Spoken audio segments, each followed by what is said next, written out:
This video is how to write formulas for geometric sequences, and you have to be able to do it in two different ways. There are two main ways to write formulas for all kinds of sequences, and we're just doing geometric sequences here. Remember, geometric sequences are sequences that multiply by a certain number every time. We call that number the common ratio or the multiplier. So you can see this example right here. It multiplies by 2 every time. Hopefully that's pretty easy for you to see. Let's look at a simple example. So this formula starts here at 1, and hopefully you can also see that it multiplies by 2 every time it doubles. So the first way that you need to know how to write it is explicitly.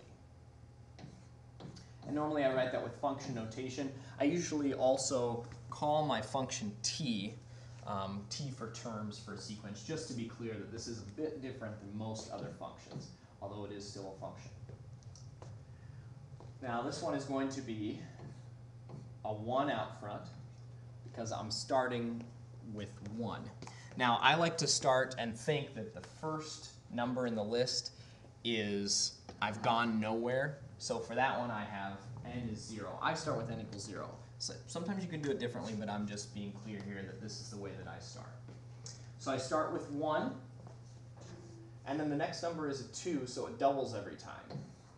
Now that second number won't always just be the second number. It just so happens that this one is, since it doubles and we started with a 1 there. It's 1 times 2 to the power of n.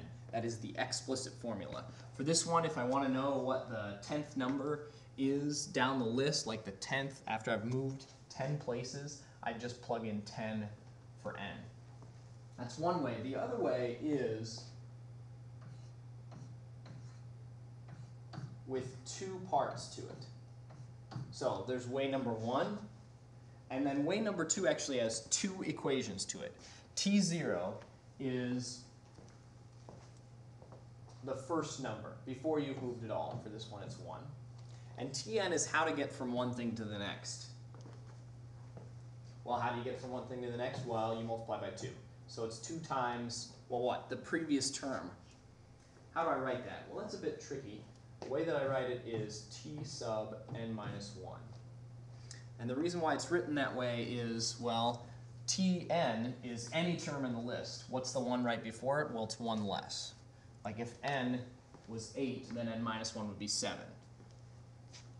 If n was 132, the one right before it would be 131. So you just take 2 times whatever the previous number was.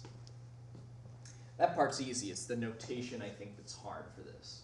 I think you guys should be pretty good at seeing the patterns, but writing the equations, that's a whole different ballgame. So that's, I think, what takes the practice. All right, let's look at a less simple example. Now, this is a geometric sequence. This does multiply by the same number every time. I'd have to tell you that because you could also say that it's subtracting 4 every time. But this could be a geometric sequence. What is it multiplying by each time? Well, it's multiplying by 0.2 or a fifth. Those are the same number. You could also find that just by taking one number and then divide it by the previous one. 1 divided by 5. All right, so the explicit formula, written in function notation, t of n, equals 5 is where it begins. So where n is 0, it's 5. And then the next term is 1. And so as we already said, it multiplies by 0.2. You could also do a fifth here to the power of n. That power of n will always be there. All right, the second way. Which way did I use on the previous page? I use t's. I've also seen it with a's. Doesn't make a difference for this. Just we're naming this something different. So I try to go back and forth so that it could be either. So remember, you need 2 different rules for this. It's kind of like where to start and where to go from there. A0 is 5, and a sub n, well, I take the previous number and I multiply by 0.2. Ran out of space there. Let me rewrite that so you can see it a little bit more clearly.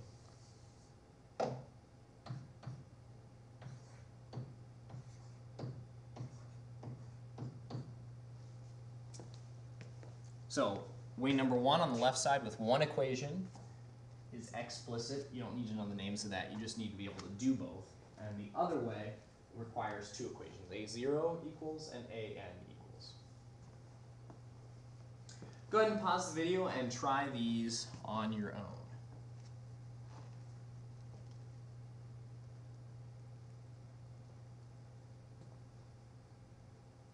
All right, let's go ahead and see how you did. For the first one, 3, 9, 27, obviously it starts at 3, and the pattern is it multiplies by 3 each time. So the function notation is 3 because it starts at 3, and then times 3 at the end because it multiplies by 3 every time. Now the other way I have to write that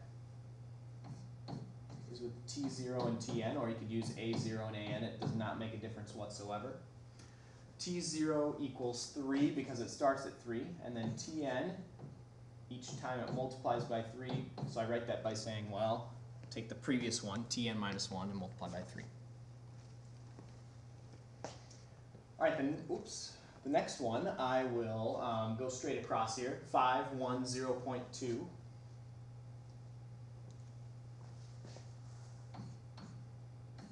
Explicitly, it's 5 times 0.2 to the end. Because it starts at 5, and then each time it multiplies by 0.2 or a fifth. So that's the explicit rule. The recursive rule, with T0 and T sub n, well, T0 is 5 because it starts at 5. And Tn, what does it do? Well, each time it multiplies by 0.2. So you break the previous term, Tn minus 1, multiply by 0.2. Let's look at the next one. 1/9, then negative 1/3, then 1. This one's kind of weird because it's switching back and forth between positives and negatives. What that means is the multiplier, the common ratio, is a negative number. So for that one, for the explicit formula, well, it starts at 1/9, and then the multiplier is, well, it is getting bigger. I mean, they're fractions, but the fractions are getting bigger. I see it multiplying by -3. And I put parentheses around it to make sure that I understand that that whole thing is the multiplier. All right, then the recursive rule. Oh, why don't I use some A's? Once again, it doesn't matter whether you use A sub n or T sub n. Just make sure that you have A sub 0 and A sub n, or T sub 0 and T sub n. A0 is 1/9, that's where it starts, and how do we get from one thing to the next? Well, we multiply by -3, so we take the previous term, multiply by -3. Let's look at the last one, 0.5, 0.25, 0.125. Those are getting smaller, so they're going to be multiplying by a decimal or a fraction. And to me, it looks like they're cutting in half. So the explicit formula, T sub n, starts with 0.5, and it multiplies by 0.5 each time. I'll go back to make sure I remember that right. Yes, it starts at 0.5 and it multiplies by a half each time. So that's the rule. Recursive rule starts at 0.5, and each time it takes the previous one, A sub n minus 1, and multiplies by 0.5. So remember, each one of these is two different ways of writing it. For example, for the first one, here's way number 1, and then way number 2 has two equations. So those are the two ways of writing it. For number 2, here's one answer, but then here's the other way of writing it. And you are required to know how to do both. It is sometimes an either-or kind of thing, but you have to be able to do both to be able to do this well. So hopefully you can write the formulas for geometric sequence in two ways. Go ahead and try that now. If you can, great. If not, watch the video again or keep working on this in some other way.